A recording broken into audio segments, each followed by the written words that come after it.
ભરૂચ શહેર division police દ્વારા તેમના વિસ્તારમાં રહેતા અસામાજિક તત્વો પર કાયદેસરની કાર્યવાહી હાથ ધરી છે, જેના ભાગરૂપે આજરોજ પોલીસે મારવાડી ટેકરા પર રહેતા બુટલેગરના ગેરકાયદેસર મૂકેલી કેબિનો પર હથોડો ચલાવી દબાણ દૂર કરવામાં આવ્યા છે, જેને લઈને અસામાજિક ગુંડા તત્વોમાં ફફડાટ ફેલાયો છે।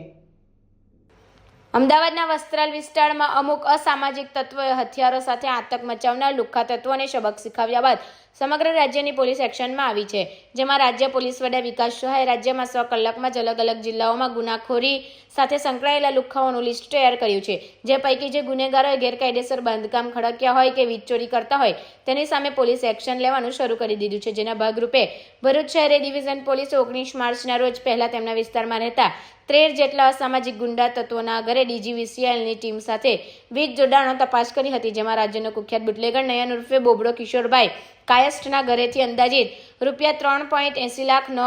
વીજ ઓવરલોડ ઝડપાઈ હતી। જ્યારે આજે શુક્રવારના રોજ પોલીસે ચુસ્ત પોલીસ બંદોબસ્ત સાથે શહેરના મારવાડી ટેકરા પર રહેતા હનીફ ઉર્ફે અન્નુ